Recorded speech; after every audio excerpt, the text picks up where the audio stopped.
The Johnson's Wax Program with Fibber, McGee, and Molly.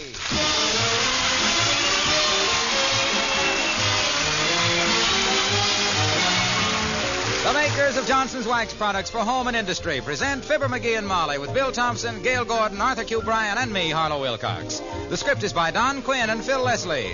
Music by the King's Men and Billy Mills Orchestra.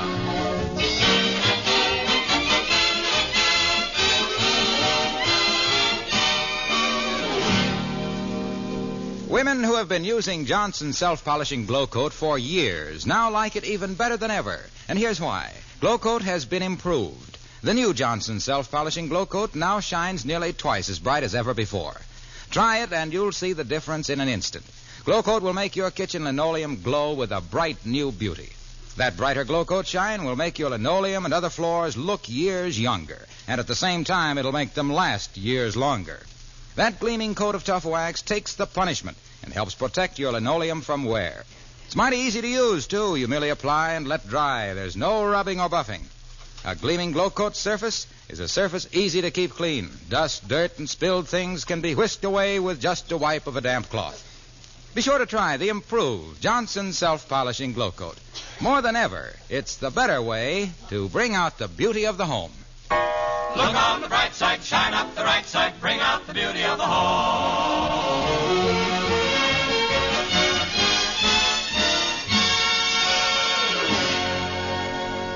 When a housewife like Mrs. Molly McGee starts gazing thoughtfully around the living room with that I wonder how much it would cost to redecorate look in her eyes, it's high time that a man like Mr. McGee, who's been pinching the budget for a new bowling ball, did some fast thinking. Like right now, as we join Fibber, McGee, and Molly.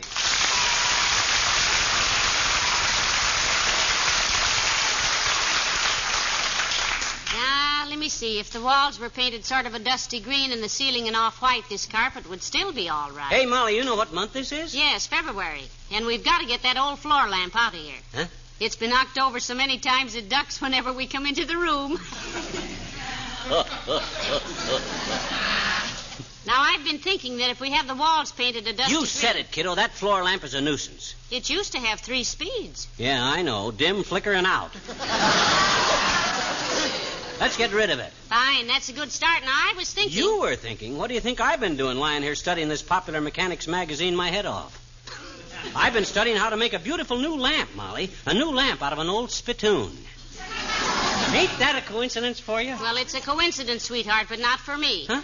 In the first place, while cuspidors may have a certain historic charm and look cute in the windows of antique shops, I want none of them in my living room. Even made into a lamp with flowers growing out in it? I wouldn't want one if it were made into a crystal chandelier with sunny tufts growing out of it. Now, look, McGee. This living room needs a new lamp. You bet it does, baby. And I'm just the guy that can whip one up for you. Who was it that made all the best stuff in my 8th grade manual training class back in Peoria? Little Charlie Carell. Yeah, and he had the bench right next to me, and I saw how he did everything. Throw that old floor lamp out, Snooky, before the sun sets tonight. I'm going to make you a new one. A new lamp now, and maybe next year we can have the whole room redecorated. Huh? We can't do it this year? I don't see how, baby. I'll know better after March 15th. And if you see me laughing while I pay our income tax, don't get alarmed. I'll be reaching so far down for the dough, I'll be tickling my own feet. Oh, boy. Every year. Come in. Oh, hi, old-timer. Hello, Mr. Old-timer. Hello there, kids. What you doing? I was just about to start making a new table lamp out of something old, Timer. You know anything about handicraft? Nope. Only member of my family that took manual training was my brother. What was his name? Manual. Oh. Manual trained to be a blacksmith. Yeah? Mighty good one, too. Yeah. I can close my eyes and see old Manual yet, standing in the barn basement on a stepladder, reaching up to shoe a horse. On a ladder in the basement? Reaching up to shoe a horse. Well, now, kids, a horse don't just sit in a chair and stick his foot out and say, "That's very nice, but have you got the same thing in alligator like people do?" A horse just stands there. Yes, but... So, Manual, he cut a hole in the barn floor, hired a kid to lead a horse over the hole till the proper hoof was showing. Then he'd run downstairs, climb up the ladder, and glue the shoe on. Look, old-timer, in the first place, all that stuff isn't necessary. You just pick up 1 foot at a time and put the shoe on. And you don't glue the shoe on, you nail it on. Yeah, nails. Nail it on? Oh, daughter, I'm disappointed in you. Huh? Stand there so sweet and gentle looking and suggesting somebody hammer nails into a dumb animal, man's best Oh, friend. but it don't hurt them. They haven't got any feeling in their hoofs. How do you know, Johnny? You ever been a horse? Why, of course he hasn't, but... Well, I have. I don't want anybody nailing my shoes on. What do you mean you were a horse? Well, I wasn't a complete horse, Johnny. Just the front end.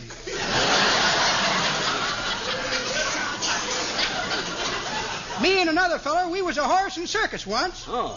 But he got the heaves one summer and had to quit the act.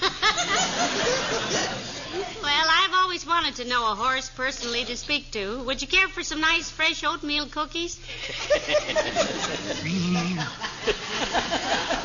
That's pretty good, daughter. That ain't the way I heard it. How did you hear it? Well, the way I heard it, Johnny, one feller says to t'other feller, says, I see where Russia's just passed a law where they ain't allowed to talk to foreigners. That's pretty silly, says t'other feller. They're all foreigners themselves.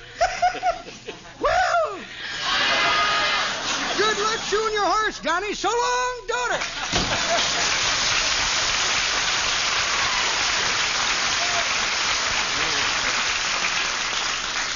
Well, now, let me see. First I get the shoe red hot and then the nail. Hey, what am I? I'm not shoeing a horse. I'm going to make a table lamp. That's what you said anyway, but out of what? Oh, I'll find something. Well, while you try to think of it, I'll run upstairs and vacuum the guest room. Let me Okay. know now what you decide to use. Okay, Tootsie. Ah, there goes a good kid.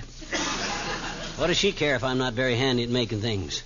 As long as I'm kind and generous and tactful and sweet and quiet and understanding and tolerant and patient and gentle and unassuming and modest. Hey, my gosh, here's just the thing to make a lamp out of. This old pewter teapot. Oh, boy, this'll be a cinch. All I got to do is get the... Uh-oh. Come in. Hi, mister. Oh, hi, Teeny. Where's Miss McGee? Where is she? She's upstairs, sis. Vacuum the guest room. Why? Well, gee, mister, she almost never seems to be here when I come in. Yeah, I noticed that. I thought maybe she didn't like little children or something. No, it's just a coincidence, I guess, Teeny. She's very fond of little children. Hey, what you doing with the teapot, mister? What you doing with it? What you, Shh, not so loud, sis. I'm going to make a lamp out of this and surprise my wife. Oh, boy. Yeah. That'll be dandy, I bet Yeah. you. That's an awful pretty teapot. You think so? Well, I said you think so? Think what? That it's very pretty. What is? This teapot. What about I it? think it's very pretty. Gee, I do too, I bet you. Gee, that's one of the prettiest silver teapots I ever saw, mister. Ah, but it isn't silver, sis. It's pewter. Gee, honest? Yep. My brother used to raise pewter pigeons once, but all the neighbors... No. Not powder. Pewter. This teapot is made of pewter. It's a metal. An alloy, rather. You know what an alloy is, sis? Oh. Hmm? Oh, everybody knows that, mister. An alloy is a little thin street that runs behind people's garages. Oh, you're just kidding me, I bet you. Look, sis, I've always said that the day you don't learn at least one thing is a day wasted. Now you take pewter. Okay. Pewter is an alloy, which in this case is a combination of 3 metals. Silver, nickel, and pewt.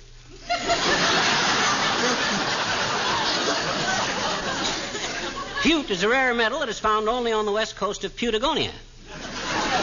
Pewt has to be mined very quickly because it spoils when exposed to the air. Thus we get the term putrefy.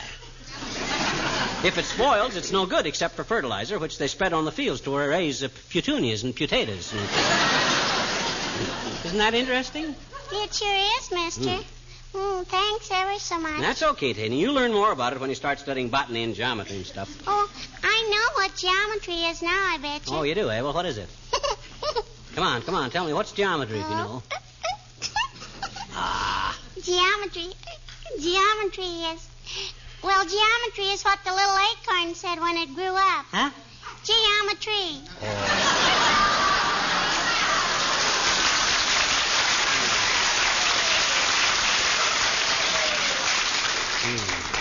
I bet you we both learned something today, I bet you. Goodbye now. Yeah, maybe we have, but I haven't learned to keep my big fat mouth shut in front of that midget.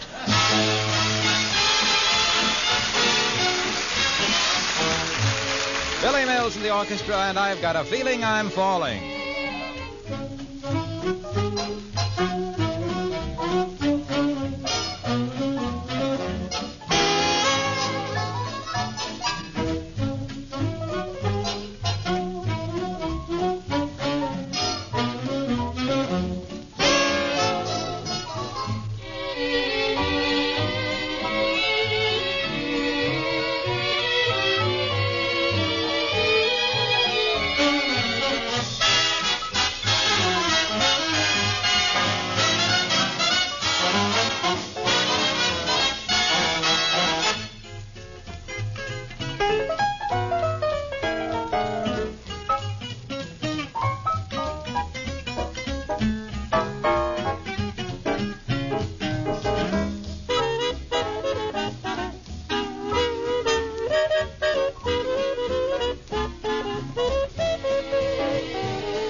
See this now. I'm in the dining room, Molly, but don't come in. This is confidential. Now, wait a minute. I'm coming out. Throw this tablecloth over there. You want me for something, Molly? Nothing in particular, McGee. What are you doing? No, it's a surprise. I'll show it to you when I get it finished. Is it the lamp? Yep, and is it ever going to be beautiful? Oh, good. This is the best thing I've made since that saddle I hand-tooled for Mayor Moore. You mean Mort Moore, the mayor of Miramar? Yeah. Remember the saddle I hand-tooled for him and that little mare of his named Mary? Well, I vaguely remember. Sure, you remember Mayor Mort Moore of Miramar and his little mare Mary? The minute I seen Mort's mare, I says, Moore, I says, that's a very merry little mare. And he says, yes, he says, the mare the merrier. And further, mare is the mayor of Miramar. My mare Mary is more than any mere mare in Miramar. And I says, that's merely Mary Street, too. Come in, Point Killer. It's Mr. Williams, the weatherman. Hello, Mr. Williams. Hello, Mrs. McGee. Hello, McGee. Hi, Foggy. Where you been keeping yourself? Yes, we haven't seen you since last Tuesday. Well, I've been busy at the office all week with some experiments. No kidding, Foggy. Ever make any artificial lightning? Well, yes, once. But that was strictly inadvertent. Oh. How on earth could you make lightning accidentally? I dropped a nickel, it bounced into a wall plug, and I tried to pry it out with a hairpin. Gosh, that was a pretty dumb maneuver, Foggy. What happened? There was a sheet of blue flame which burned my trousers off at the knees, and I was hurled violently backward into the lap of a very attractive young lady. Having made her so conspicuous, I felt it my duty to ask her to marry me. Oh. Isn't that the most romantic thing you ever heard, McGee? Yeah. I'm going to get Mrs. Williams to tell me all about it. Please don't, Mrs. McGee. This was another girl. Oh. You mean the one you fell over refused to marry you? Yes, she said she wouldn't marry a man who was idiotic enough to stick hairpins into the light sockets. Well, you ought to tell Mrs. Williams, Mr. Williams. I imagine she'd get a big laugh out of it. Yes, and when she stopped laughing, there would be a slight pause, and she would ask me how I happened to have a hairpin with me. How did you? That is a long story which I haven't time to invent just now. Good day. Probably.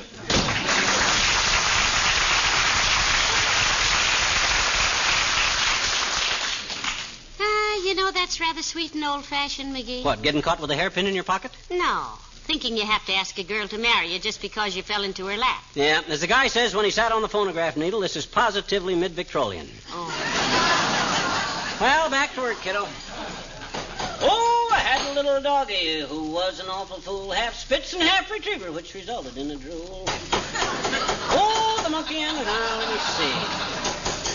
Ah, bless his little heart.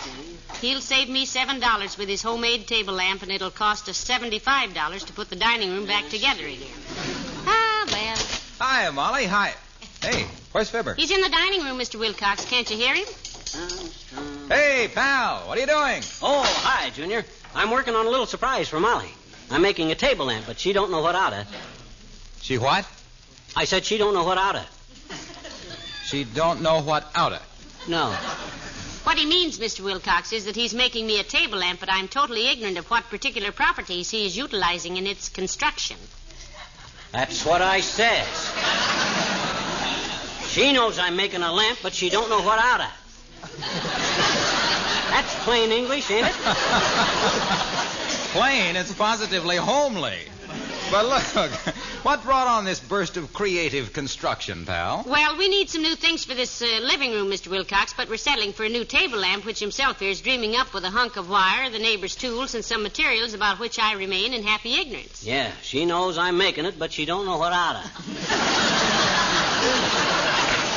Well, personally, Molly, I've always thought this living room was completely charming. Your whole house is, for that matter. Oh, Mr. Wilcox, how about that tall old floor lamp? That thing is more dated than a cigar counter sales girl. Well, the lamp may be, yes, but the rest of your things are in fine shape. Your whole house gleams with hospitality. You know, I particularly like your kitchen. Oh, now, Mr. Wilcox, You know, if every woman knew, as you know, that Johnson's Glow Coat beautifies your linoleum as it protects, saves time and labor, and makes spilled things so much easier to wipe up, they'd have a lot more time to watch their husbands make table lamps. Lots of women haven't got husbands with enough talent to make table lamps. I'll bet when you first found out that Glow Coat needs no rubbing or buffing and dries in 20 minutes or less to a handsome color-brightening finish. Yeah, look, Waxy. Yes, pal. You gotta hurry away. As a matter of fact, I have, yes. Why? I'm cooking dinner for Spaniel Eyes tonight. Oh? My own recipe for stew. Oh, isn't that nice? You're going to cook a stew for your wife. Yeah, but she don't know what oughta. See you later, folks.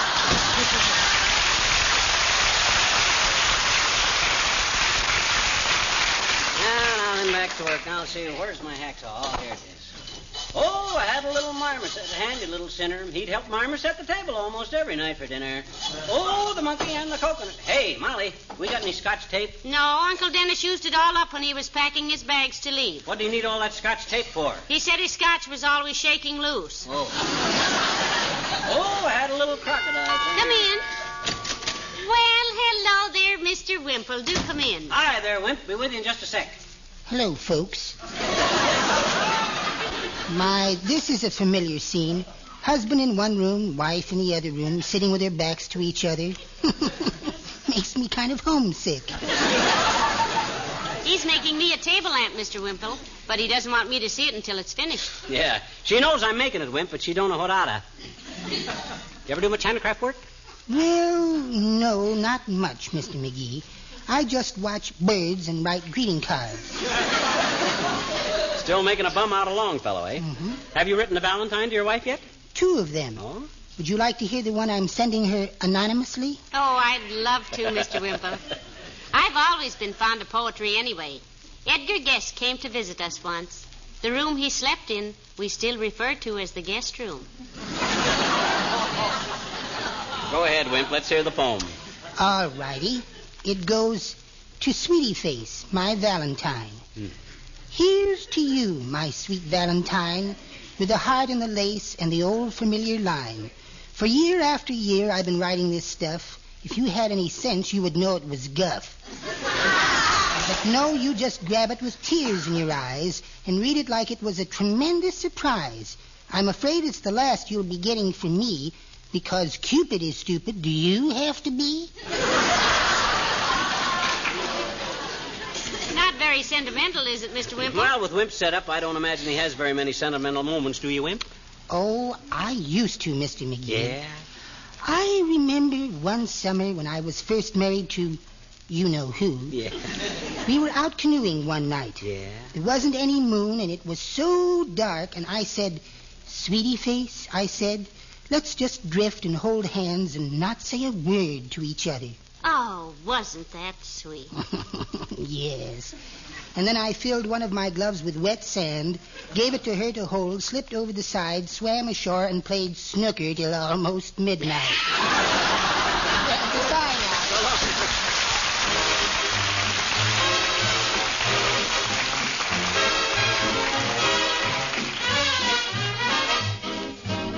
The King's Men and the Secretary Song. Down at the office, they're all agog.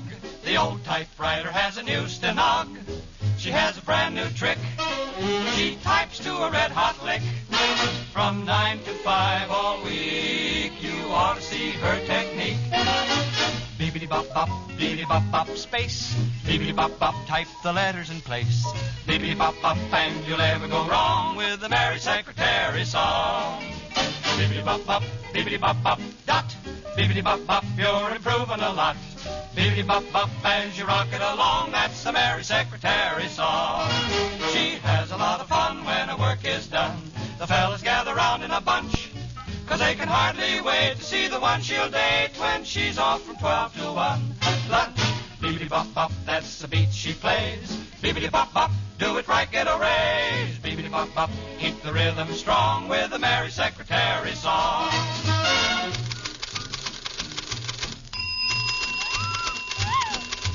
Beepity-bop-bop, beepity-bop-bop, dash. Beepity-bop, she's quick as a flash. Now is the time for all good men to come to the aid. The Merry Secretary Song. Beepity-bop-bop, beepity-bop-bop, quote. Beepity-bop, just look what she wrote. The quick brown fox jumped over the lazy. The Merry Secretary Song. She has a lot of fun when her work is all done, 'cause the fellas gather round in a bunch. They can hardly wait to see the one she'll date when she's off from 12 to 1. Luncheon. Beepity-bop-bop, her typewriter plays. Beepity-bop-bop, oh, she'll get a raise. Beepity-bop-bop, beepity-bop. The Merry, Merry Secretary Song.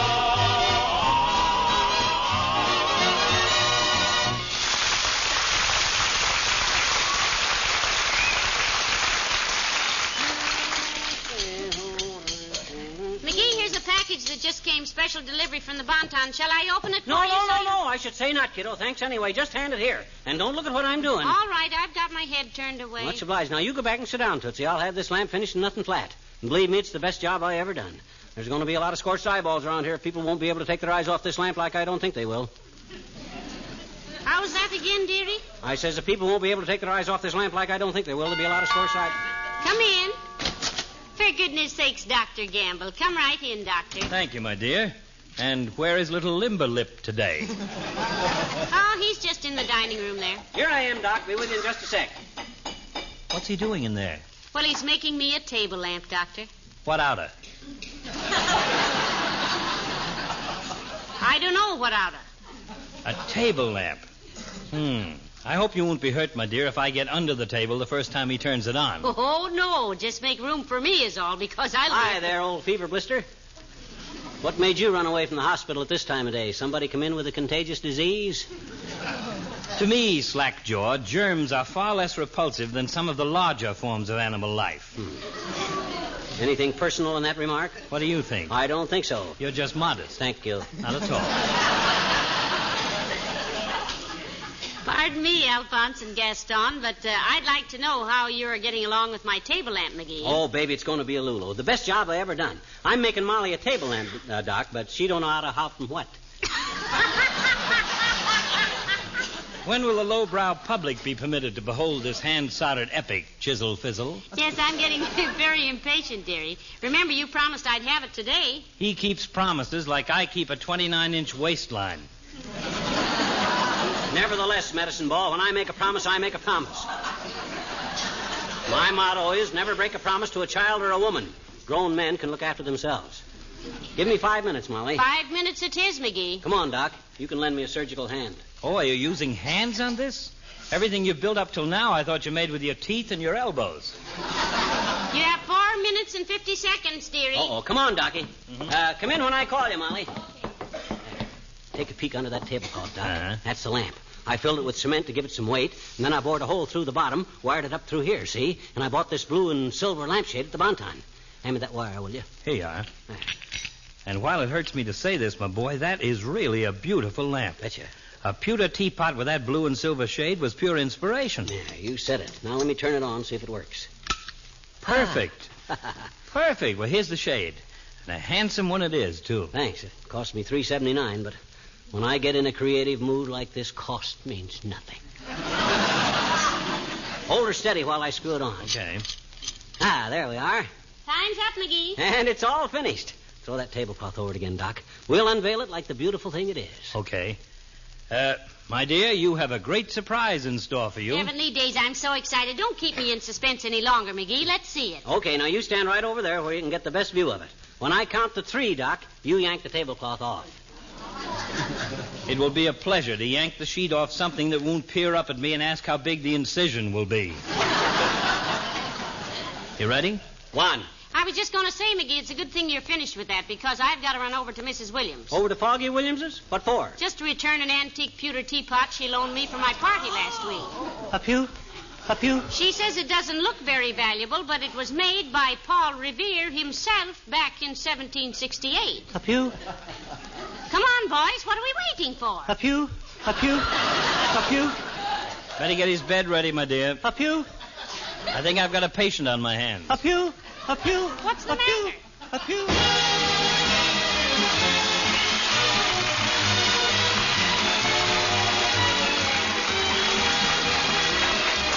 Many times I've said that genuine Johnson's paste wax adds to the beauty of your home. Well, here's an easy way for you to see just how true that statement is. Choose 2 pieces of furniture or 2 sections of a floor. Polish one with Johnson's wax and compare the 2.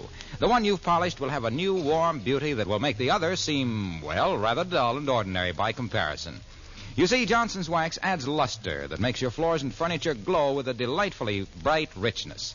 That hard protective coat of shining wax makes all precious things so much more easy to keep clean, too. Dust and dirt won't stick to a surface gleaming with that tough protective coat of wax. And the same shining coat that makes things easy to clean protects fine finishes from stains and scratches. Try Johnson's paste wax. Look at the gleaming, glowing results which bring out the beauty of your home. Look on the bright side, shine up the right side, bring out the beauty of the home.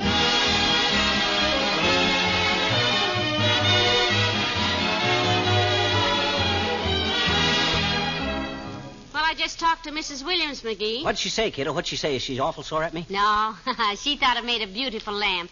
She just loved it. Oh, boy. But she says it depends on what Mr. Williams says. Ain't he home yet? No, he had to take his groundhog to the vet. His groundhog to the vet? What's the matter with it? Shock. Shock? It saw its shadow yesterday and knew it would have 6 weeks more of Mr. Williams. Oh. Isn't that ridiculous? Yeah. Good night. Good night, all.